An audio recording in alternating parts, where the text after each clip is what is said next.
Guys, welcome back to Strong Successful Male. So for today, I'm going to go over a quick story titled, Am I the A-hole for refusing to set up a joint bank account with my fiance?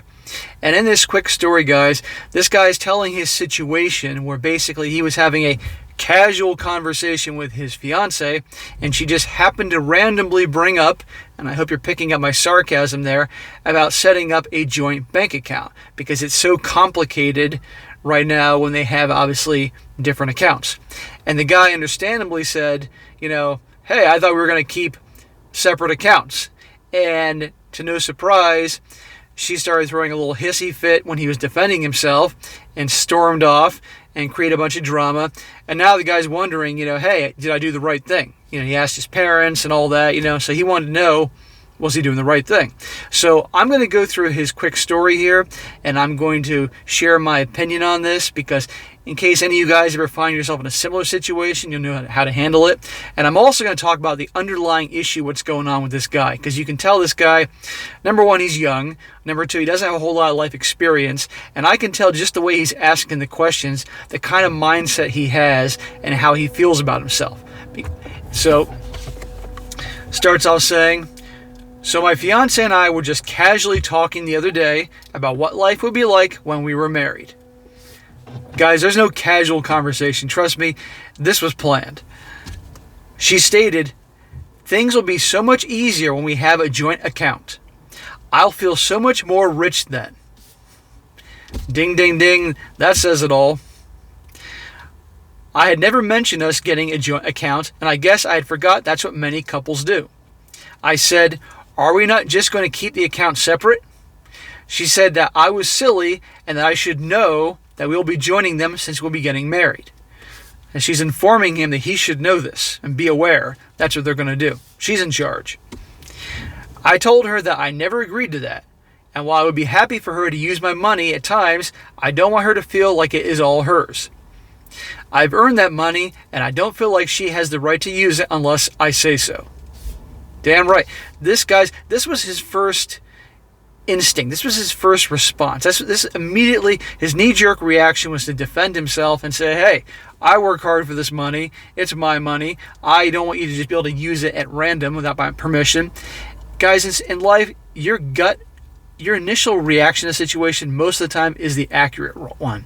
Maybe sometimes you might fly off the handle a little bit and the way you handle a situation is not right. But if you feel that something is off or wrong, trust that gut. Just want to point that out here. He says, I make over $100,000 a year. Not to belittle her or say that it's a bad thing, but she just makes around $25,000 a year at her job. See what I told you about girls getting together with guys that are higher than them, make more money than them, more status than them? Ding, ding, ding. He says, she then called me selfish and couldn't believe that I was being serious. She left last night and I haven't heard much from her since then. Her friend texted me and said I was a jerk. I told my parents about the situation and they sided with me. They've had separate accounts like I planned on doing. Like I said, I'm going to help her out always and lend her money if she needs it, but I don't want her to feel like she can use more and use it whenever she needs. Am I the asshole for doing this? All right, guys, so to answer his question immediately, no, he's not for doing this. Like I said, this guy's initial gut reaction was, wait a second here. I never agreed to this. And hey, I worked hard for this money. I saved it. I invested it. I was responsible with that money. I don't want to have it that you could potentially use it any way that you want without my permission. No way. Now, like I said, guys, your gut feeling to a situation is usually almost always the accurate one. Always trust your feelings in situations. But also, that being said, with regards to the whole joint account things, guys, it is common for married couples to have a joint account to take care of the bills and everything. I mean, back in the day, it was pretty much as common as can be. My parents always had a joint account, and it never got out of hand. My dad was the moneymaker, and my mom never was ever ridiculous with the money and stuff like that. But she was very smart with money, but also she was born, in 1945, and so different values back then. Saving your money, not being stupid with it. But In this day and age, guys, it's extremely common that you get a couple that's married and they might have a joint account that they use to put some money in to take care of the monthly expenses like the mortgage or rent, the electric bill, water, you name it. But then each of them has their own separate account. And that way then it's their money, from their job or their business that goes into it each month, and that's that, okay? And so I would recommend this. Well, first of all, I'd recommend this guy. Yeah, he did the right thing. And if any of you guys were in the situation, have your own separate accounts, okay? And if you're married, only if you're married, then do the joint account. I've made it for purely some regular monthly bills, but the bulk of your money should be in your name only. That's it, okay? Now, here's the thing, guys. Like I said before, this wasn't a random conversation. This didn't happen to come up. She planned this, okay? Trust me. Women can be extremely clever and diabolical and manipulative to plan out situations like this. She wanted her name on there. Guys, they're just engaged. If he put her on his account, she could take the money and take off, and that's it. And she has access to the account. So you never do that, okay? Ever, ever, ever. That's your money. You work hard for it. Don't ever put anybody's name on it. I don't care what the situation is. And so she brings this up. He has his natural, understandable, good reaction there. And she calls him silly. And by the way, no, I'm going to read this again. She said to him, basically, you should know that we will be joining them since we will be getting married. So she's telling him, informing him, oh, this is what we're going to do. In other words, she's in charge. No. Guys, you need to be in charge. In all relationships, you need to be calling the shots, okay? And I'm not saying in an overbearing, harsh way for those you want to do relationships, but you don't have somebody tell you what to do, let alone what you're going to do with your money, okay? And I'm going to come to in a second what type of guy would let a woman tell him what to do with his life and his money. But also, guys, then she threw a hissy fit about this, and she left, and he hasn't heard from her since, and then she gets her friend involved to text him and basically tell him that he was being a jerk, okay? So this was planned, and you see the type of crap she's doing. And by the way, who gives a flying fuck what her friend thinks? It's not her friend's goddamn business, okay?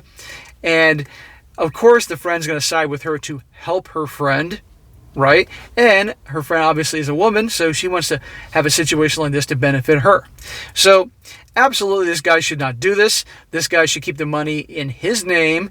And, if this guy decides to marry her, which he absolutely should not do, by the way, this should tell him everything about her, okay? This isn't just some random thing. This was planned. Separate accounts, because you can't trust her. But this guy absolutely should not marry this girl in any way, shape, or form. But here's the more important part of the video I want to talk about, guys. The underlying issue here, guys, is this isn't just about the whole joint accounts. This guy, the fact that she's actually feels that she can tell him what he's going to do, that he should know they're going to do this, this tells me that she perceives him as a beta. Okay, she sees him as somebody that she can boss around and walk over.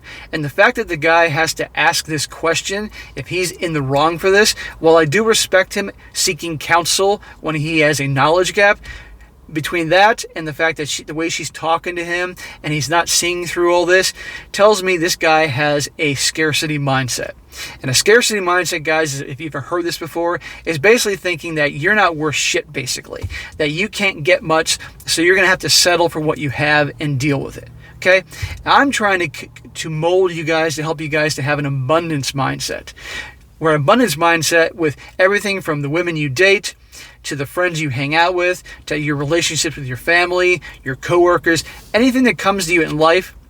An abundance mindset basically means, hey, I got a lot of value, I have a lot to offer, and I got options. And therefore, I'm not going to tolerate bullshit from anyone. Not from women, not from friends, not from family, not from coworkers, nobody.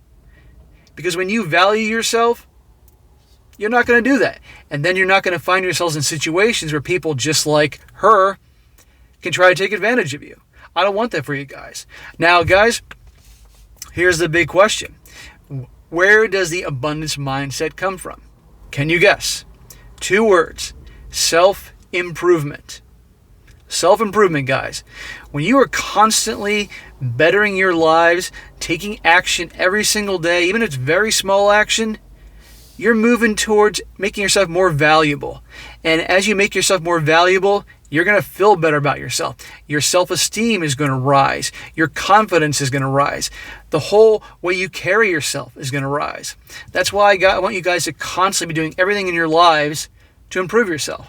So going to the gym and exercising, working out. Or if you can't go to the gym because you don't have the time, or it's far, or you don't have the money, exercising at home, riding your Peloton, going jogging, riding your bike, doing just some body weight exercises 3 days a week, stuff to keep your body in shape. When you're taking care of your body, eating well, by the way, that's incredibly important too, I might add. You're doing all this stuff for your body, you're going to feel better and you're going to look better. And when you look better and feel better, you're going to act better. Also, doing things where you're constantly, if you have a job and you know it pays the bills, but you want something better, you're spending some free time at nights and on weekends studying to get a degree or a certification, something, so you can then get a promotion or get a different job and make more money, and so on and so forth. You make more money, you have a higher position, you're moving up. Again, you're feeling better about yourself. You're doing well for yourself, okay? And as you see the money in your accounts rise and you know how much hard work you put into it, you're not going to let somebody waste that money like this situation with this poor guy might do, okay? Also, things like studying to start your own business and just anything along those lines. Constant self-improvement. Educating yourself about money, finances, investing. And even if it's a little bit each day, guys, even if you take 10 minutes out of your day to read a little article dealing with personal finance or investing or anything along those lines, you're a little bit better now because you educated yourself. All right? Constant self-improvement. You constantly improve yourself, make yourself more valuable. You're going to feel better. You're going to have better body language. Your personality is going to be better. You're going to give off that vibe. And you're going to then, attract better looking, better quality women, if that's what you want. But also, the type of people are going to be around you, you're going to be drawn to better quality people. All right? The type of people that are going to be full of drama and a pain in the ass and use you, they're not going to be drawn to the energy of yours. Okay, I know this sounds a little la-la land here, but it's the truth. And if you experience it, you'll understand what I'm talking about. So this guy, in my opinion, has a scarcity mindset, not abundance mindset. Because if he had an abundance mindset, number one, he wouldn't be with a gold digger like this. But number two, he would not be asking the question, am I being the asshole for doing this? There would be no question about this, okay? And she wouldn't be speaking to him, telling him what he's going to do. So if this was a guy writing me an email like some of you guys do, if he asked me what I thought, I would tell him, A, you did it right. You handled it right. Your reaction was accurate and correct. Number two, do not do a joint account with this chick. Number three, get rid of this chick because obviously she perceives you as a beta. She's a gold digger. Do not trust her. And the way that she's reacting to this, stirring up the drama, taking off and leaving, getting her friend to text you and say you're a jerk, that says everything. Get rid of her. And then I would tell this guy to really do his homework in terms of self-improvement for himself, really doing a lot of self-help type of things, understanding not just female nature, but human nature. So that way then he will not give off this vibe and attract the type of people in his life that can take advantage of him. Because I'm willing to bet you that he probably has some friends that kind of pull this crap, maybe family. Now his parents advised him not to do this, which is good, but still, he has a scarcity mindset. So guys, I don't want you guys to be in a situation like that. I want you guys to have an abundance mindset because your whole life will be better. And for those of you guys right now that maybe were kind of like this guy, but you've taken action to improve yourself and improve your lives and have your whole paradigm and worldview change, you know darn well now that you have an abundance mindset how it is, the type of people that show up in your life. It's not an accident, and that you don't tolerate shit from anybody. That's what I want you to get to, guys. So if you guys aren't quite there in your journey, it takes some time. Don't expect it to happen overnight, but constant self-improvement, constantly improving yourself every day. Doesn't have to be a whole lot. You don't need to dedicate 5 hours a day to self-improvement. Even sometimes if it's 10 minutes, if that's all you got. Do something every day to educate yourself, to improve yourself, and you will be better and better off for it. And it'll be a lot less bullshit and drama. I'm not saying the drama and bullshit won't come into your life, because life will test you, but then you'll know instantly how to handle it and not tolerate it. Okay? So that's it for today, guys. I thought it would be a good thing to share, because I know a lot of you guys do relationships, let's be honest here, and I don't want you to fall into a situation where you're taken advantage of. So if you're in a situation like this, which I'm reading about, these are my views on it and how it should be handled. And again, guys, constant self-improvement. So be sure to comment down below. Let me know what you think about this. Let me know if you guys have been in a situation like this, with the money situation, with the fiance or girlfriend or wife or whatever. And also let me know actions you've taken to improve yourself to having an abundance mindset, not just with women, but in everything in life, to improve it and how your life's improved. And be sure to like the video, share with your friends, and subscribe. And I'll catch you next time.